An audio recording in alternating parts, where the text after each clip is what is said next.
Hello students, today I am going to start a new chapter of class 11th history chapter 7 changing culture tradition part 8. So we are in page number 165 the Copernican revolution. तो इसके बारे में सबसे पहले जानते हैं the Christian notion of man as a sinner was question from entirely different angle by scientist.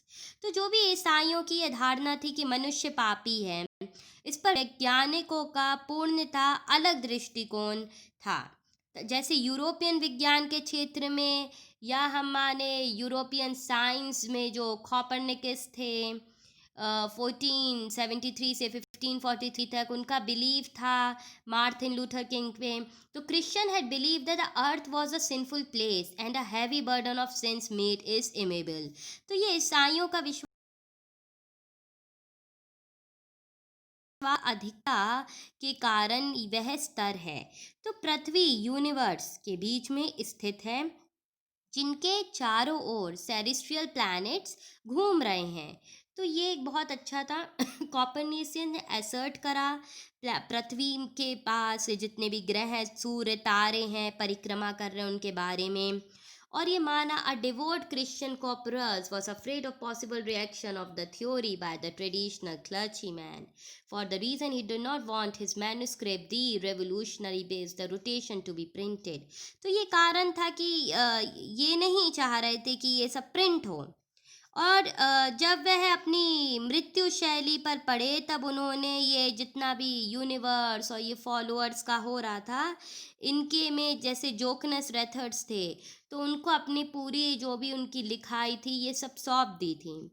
तो he gave to his follower जो कि it took time for the people to accept this idea. It was much later, more than a half of century later, in the fact that the difference between heaven and earth was bridged through the writing of astronomers like Johannes Kepler, Galileo Galilei, theory of earth as a part of center centric system। तो उन्होंने ये सब उनको सौंपा और जब astronomers ने लिखा कि अर्थ अलग है हेवन अलग है सन अलग है, अर्थ सन के चारों तरफ होता है, 9 प्लैनेट्स हमारे सोलर सिस्टम में सन के तरफ घूमते हैं, तब ये कैपलर की कॉस्मोग्राफिकल मिस्ट्री लोगों तक पहुंची कि planets move around the sun not in circle but in ellipse. इन सब का पहले मानना था कि सारे प्लैनेट गोला बना के घूम रहे हैं सन के पास, पर ये नहीं था, सब अपने अपने पर्टिकुलर एक्सिस पे घूमते हैं। Galileo confine the notion by the dynamic work of the motion. Galileo के पास उन्होंने जो आविष्कार करा था तो उन्होंने उसके माध्यम से ये बताया लोगों को कि एक्चुअल में इकट्ठे सारे जितने भी प्लैनेट साथ में नहीं मिलके घूम रहे हैं सन के साथ, सब प्लैनेट अपने अपने पर्टिकुलर एक्सिस पे अपने अपने पर्टिकुलर ड्यूरेशन पे टाइम पे रोटेशन पे घूम रहे हैं सन के आसपास। तो जैसे कि ये फोटो है, ये है पोर्ट्रेचर कॉपरकस की जिनके बारे में हम देख रहे हैं, जिन्होंने सेलेस्ट्रियल मीन्स और अर्थ यूनिवर्स के बारे में इस समय समझाया था। अब है next topic reading the universe, ब्रह्मांड का अध्ययन करना। तो Galileo once remarked the Bible that lights the road to heaven does not say much on how the heavens work. The work of these thinkers showed that knowledge as a distinct form of believe was based on observation and experiment. तो जब हम Galileo की इस बात पे टिप्पणी करते हैं कि बाइबल जिस स्वर्ग का मार्ग बताती है वह स्वर्ग की किस प्रकार चलता है उसके बारे में कुछ नहीं बताता। तो इन विचारों को हमें बताना चाहिए कि ज्ञान विश्वास से हटकर एक और धारणा है, थिंकिंग की एक बिलीव है, विश्वास है। जैसे जैसे वैज्ञानिकों ने ज्ञान की ये खोज का रास्ता दिखाया वैसे वैसे जितना भी हम कहेंगे भौतिक ज्ञान हो या एक केमिस्ट्री फिज़िक्स का हो केमिस्ट्री का हो या बायोलॉजी जिसको हम कहते हैं जीव विज्ञान के क्षेत्र उनके प्रयोग और उनके अन्वेषण कार्य बहुत तेज़ी से पनपने लगे। तो इतिहासकारों ने मनुष्य और प्रकृति के ज्ञान को इसके दृष्टिकोण में वैज्ञानिक क्रांति का नाम दिया, क्योंकि जो खोज इंसान अपनी सोच के अलग कर ही नहीं सकता था पर है तो वो साइंटिस्ट कर लेते थे। In the mind septic and the non believers, तो जितने भी ऐसे सोच वाले लोग थे जो नहीं मानते थे, हिस्टोरियंस को नहीं मानते थे, नॉलेज मैन नेचर को नहीं मानते थे, तो इन्होंने एक्सपीरियंस इन्वेस्टिगेट करा, बिलीव करा फिजिक्स केमिस्ट्री बायोलॉजी से कि कैसे ये चीज़ एक अध्ययन, एक फेथ है गॉड के लिए। और इन्होंने ये जाना कि in the minds of section and non-believers, God became to be replaced by the nature as a source of creation. इन्होंने माना कि ये सब कर्ता, सृष्टि का निर्माण भगवान ने किया है। Even those who retain their faith in God started talking about the distinct God who does not directly related to the act of living in material world.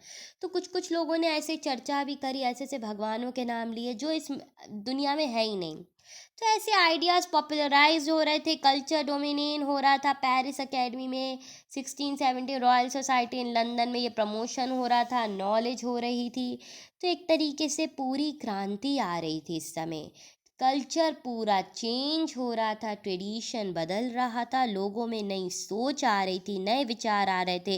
वैज्ञानिक संस्थाओं के माध्यम से वैज्ञानिक लोकप्रिय बन गए थे, लोगों के अंदर विश्वास आ रहा था इनके बारे में।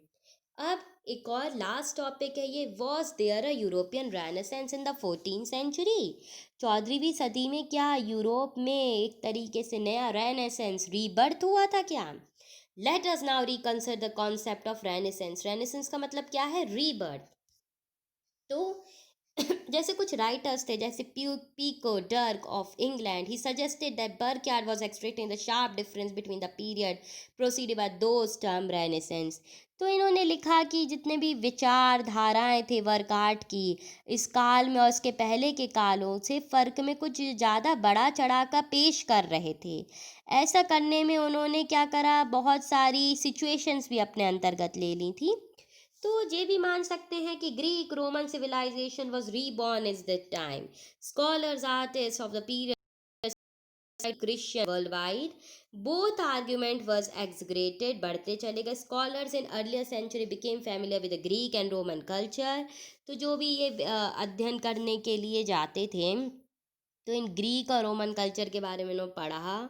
रिलीजन कंटिन्यू करा, important part of the people life. तो रेनेसेंस एक तरीके का नया पीरियड आया, आर्टिस्ट क्रिएटिविटी आई, मिडिल एज बढ़ने लगा, डेवलपमेंट होने लगा। हिस्टोरियंस ने जो भी 9th सेंचुरी में फ्रांस में ढूंढा, लिटरली वर्क किया, अध्ययन करा, रोम को पढ़ा, कल्चर जाना, क्लासिकल कल्चर जाना, ग्रीस जाना, और जो भी आर्कियोलॉजी के माध्यम से हमें डिराइव हुआ, लिटरली हमने रिकवर करा रोमन कल्चर को, वो एक बहुत बड़ा एडमिनिस्ट्रेशन सिस्टम था। एक नई शताब्दी का साहित्यकार का कलात्मक रचनाओं का विचार जो कि हमें रोम से मिलता है। Greek roams had known much more of the world, had become connected in the new technologies of navigation. तो यूरोप में इस समय संस्कृति में बदलाव था, रोम में, यूनान में नई सभ्यता आ रही थी, संस्कृति पुनर्जीवित हो रही थी। सभ्यता समाज में हिस्टोरियन, स्कॉलर्स और एक तरीके के नए खोज के अध्ययन वाले लोग यहाँ पर एकत्रित हो रहे थे। बहुत बड़ा क्षेत्र आपस के संबंध में एक दूसरे के साथ नेविगेशन कर रहा था, जान रहा था, नई तकनीक